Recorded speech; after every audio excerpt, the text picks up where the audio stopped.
कैरी आणि कांदा पाहून तुम्हालाही आश्चर्य वाटलं असेल ना? अहो, कैरीच्या भरपूर रेसिपी तुम्ही केल्या असतील, पण मी अगदी खात्रीने सांगतेय, कैरीची ही रेसिपी कधीच केली नसेल. आज आपण कैरीचं कोणत्याही प्रकारचं लोणचं किंवा मग कोणत्याही प्रकारची चटणी पाहणार नाही आहोत. कैरीची अतिशय वेगळी एकदम नवीन रेसिपी मी आज तुमच्यासोबत शेअर करते. कारण ही रेसिपी आहे ना, मुळात आज मला असं वाटलं की चला एकदा ही रेसिपी ट्राय करून पाहूया कशी होईल. कारण हा पदार्थ आपण बहुतेक भाज्यांपासून वगैरे तयार करतो, पण कैरीपासून कधी केलेला नाही आहे. घरामध्ये कैरी होती तर म्हटलं ट्राय करायला काय हरकत आहे, आणि चांगली झाली तर नक्कीच तुमच्यासोबत शेअर करेल. ही एवढी कमाल झालेली की मी आजच ही रेसिपी केली आहे आणि आजच तुमच्यासोबत शेअरसुद्धा केली आहे.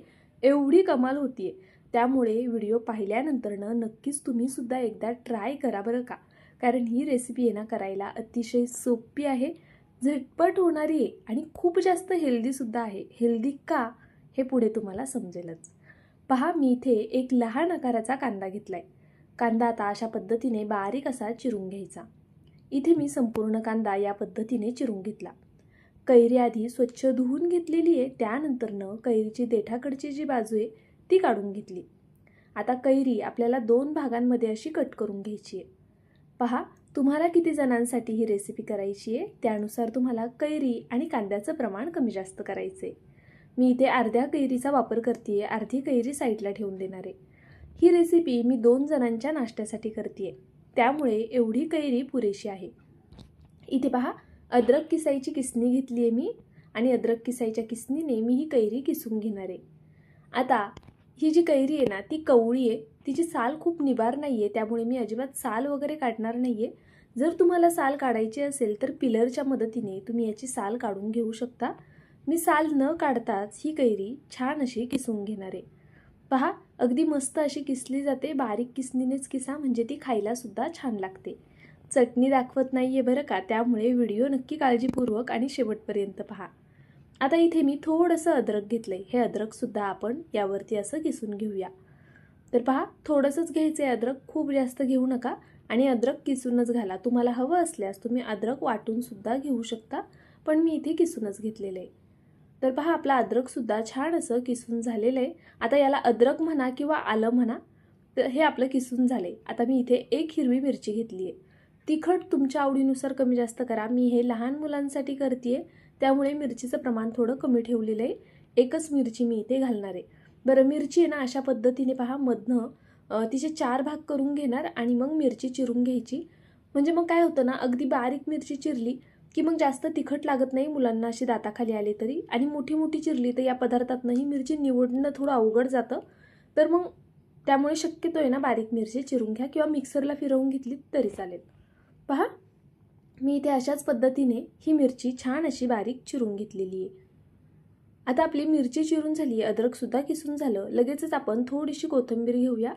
मी इथे 2च जणांसाठी ही रेसिपी करते, त्यासाठी एवढी कोथिंबीर पुरेशी आहे. कोथिंबीरसुद्धा छान बारीक चिरून घ्यायची. जर तुम्हाला हवं असेल तर तुम्ही यामध्ये अजून पौष्टिक करण्यासाठी इतर पालेभाज्यासुद्धा ॲड करू शकता किंवा इतर फळभाज्यासुद्धा ॲड करू शकता, ज्या तुम्हाला आवडत असतील. आता तुम्हाला वाटत असेल कैरीमध्ये काय पौष्टिक आहे, यामध्ये आपण जो नंतर पदार्थ ॲड करणार आहोत ना, तो उन्हाळ्यामध्ये खरंच खूप जास्त पौष्टिक आहे. तर पहा, इथे मी हे सर्व चिरून घेतलेलं साहित्य एका बाउलमध्ये काढून घेतलं. आता आपण यात काही मसाले ॲड करूया. सगळ्यात आधी मी इथे मॅगी मसाला घेतला आहे. इथे दाखवते मी तुम्हाला, हे अर्धच पॅकेट मॅगी मसाला आहे, म्हणजे जवळपास अर्धा चमचा मॅगी मसाला असेल. तर इथे मी अर्धा चमचा मॅगी मसाला घातला. त्यानंतरनं यामध्ये आपल्याला चवीनुसार मीठ घालून घ्यायचे. या रेसिपीसाठी काही जास्तीचे मसाले वापरायचे नाही आहेत. हिरवी मिरची आणि फक्त मॅगी मसाला, वाटलं तर थोडीशी हळद घालू शकता. पहा, मी इथे 1 वाटी भरून नाचणीचं पीठ घेतलं आहे. उन्हाळ्यामध्ये नाचणी आपल्या शरीरासाठी खूप फायदेशीर असते. नाचणीमुळे शरीरामध्ये थोडा थंडावासुद्धा निर्माण होतो आणि त्याचबरोबर नाचणी पचायलासुद्धा हलकी असते. सोबतच ही नाचणी मुलांसाठी खरंच खूप गुणकारी आहे. यामध्ये आयर्न असतं भरपूर प्रमाणामध्ये, त्यामुळे नाचणी नक्कीच मुलांना देत जा. पहा, यामध्ये आता आपल्याला पाणी घालायचे, थोडं थोडं करून पाणी घालायचं आणि हे छान असं मिक्स करून घ्यायचं. पाहू शकता, जर तुमच्या मुलाच्या शरीरामध्ये कॅल्शियमची कमी असेल ना, तर नक्कीच नाचणीचे पदार्थ करत जा. आणि मुलं अशी नाचणीची भाकरी खात नाही, पण जर तुम्ही असं काहीतरी वेगळं केलं ना तर मुले आवडीने खातात. त्यातल्या त्यात मुलांची कैरी खूप फेवरेट असते. ही कैरी किसत असताना ना मुलांना आवर्जून दाखवा, बघ मी आज कैरी किसती आणि कैरीपासून तुझ्यासाठी काहीतरी छान बनवतीये. मग तुम्ही हा पदार्थ केलात ना तर मुलं एक ऐवजी 2-3 असे हे पराठे आरामात खाऊन टाकतील. पहा, हे पीठ मी छान असं मिक्स करून थोडं पातळच करून घेतलं. खूप घट्ट ठेवायचं नाही आणि अगदीच पातळ करायचं नाहीये. आता आपल्याला पॅनवरती थोडंसं असं तेल लावायचे. तुम्ही तेलाऐवजी तूप किंवा बटर सुद्धा लावू शकता. आता आपल्याला हे मिश्रण यावरती घालून घ्यायचे.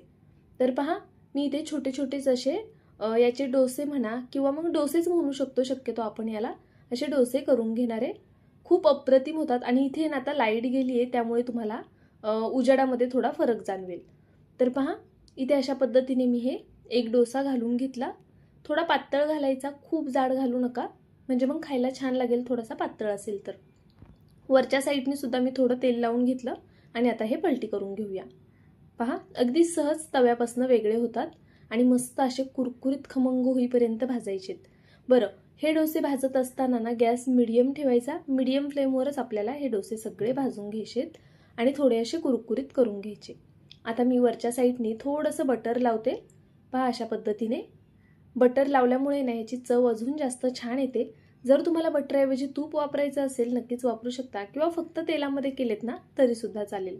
जर तुमच्याकडे कैरी असेल तर आजच हा पदार्थ करून पहा. खरंच खूप अप्रतिम होतो आणि सगळ्यांना आवडेल असाच होतो. जर तुम्हाला खूप आंबट आवडत नसेल तर कैरी थोडी कमी घाला. खरं तर ही कैरी आंबट नसते, त्यामुळे मी अर्धी कैरी इथे वापरलेली आहे. पण जर तुमच्याकडच्या कैऱ्या आंबट असतील तर कमी प्रमाणात घाला, कांदा जास्त घाला आणि इतर जर भाज्या तुम्हाला ॲड करायच्या असतील जसं की बीट असेल जे खूप जास्त पौष्टिक असतं मुलांसाठी, ते घालू शकता. काकडीसुद्धा तुम्ही या रेसिपीमध्ये वापरू शकता किंवा इतर पदार्थ तुम्हाला जर यात ॲड करायचे तर ते तुम्ही नक्कीच घालू शकता. पहा, मी इथे दुसरा पण एक डोसा घालून घेतलेला आहे आणि आता हा सुद्धा याच पद्धतीने भाजून घेणार आहे. खूप जास्त वेळ लागत नाही भाजायला सुद्धा. एक 3-4 मिनिटामध्ये एक डोसा बनून तयार होतो. थोडंसं पातळ पीठ टाकलं की हे लवकर शिजलं सुद्धा जातं. तर पाहू शकता तुम्ही, मी वरच्या साईडनी थोडं तेल घातलं होतं. एक साईड झाली की हे पलटी करून घेऊया आपण आणि दोन्ही साईडनी छान रंग येईपर्यंत भाजून घ्यायचं बरं का, म्हणजे मग खायला कुरकुरीत आणि मस्त लागतील. तर पहा, खालची साईड झालेली आहे बघा. अशाच पद्धतीने मी दोन्ही साईडनी हे सगळे डोसे करून घेणार आहे आणि 2 मुलांसाठी हे प्रमाण परफेक्ट आहे. तुम्ही नक्कीच ट्राय करा. 1 वाटी नाचणीच्या पिठापासून जवळपास 6 ते 7 असे डोसे तयार होतात. तर मी याला सुद्धा वरतून थोडंसं तूप लावून घेते. पाहू शकता तुम्ही. आता मुलांना सुट्ट्या लागतील, आदल्यामधल्या वेळेत भुकेसाठी नक्कीच तुम्ही मुलांना ही रेसिपी करून खायला घाला. बाहेरचं काही खाण्यापेक्षा हे हेल्दी ऑप्शन आहे आणि घरी अगदी झटपट तयार होणारी रेसिपी आहे. त्यामुळे नक्कीच तुम्ही ही रेसिपी करू शकता. माझा व्हिडिओ कसा वाटला कमेंट करून नक्कीच सांगा. ही रेसिपी आवडली असेल तर तुम्ही करून पाहणार की नाही ते सुद्धा कमेंट करून कळवा. त्याचबरोबर तुम्ही माझा हा व्हिडिओ कुठून पाहताय ते सुद्धा मला सांगायला विसरू नका. बरं, ही रेसिपी कोणत्याही प्रकारच्या चटणी सॉसची गरज नाही आहे, अशीच खाल्लीत तरी खूप चटपटीत आणि मस्त लागते. चला, व्हिडिओ आवडल्यास नक्की लाईक करा, शेअर करा आणि सबस्क्राईबसुद्धा करा. उद्या पुन्हा भेटूया अशाच एका छानशा रेसिपीसोबत. तोपर्यंत बाय.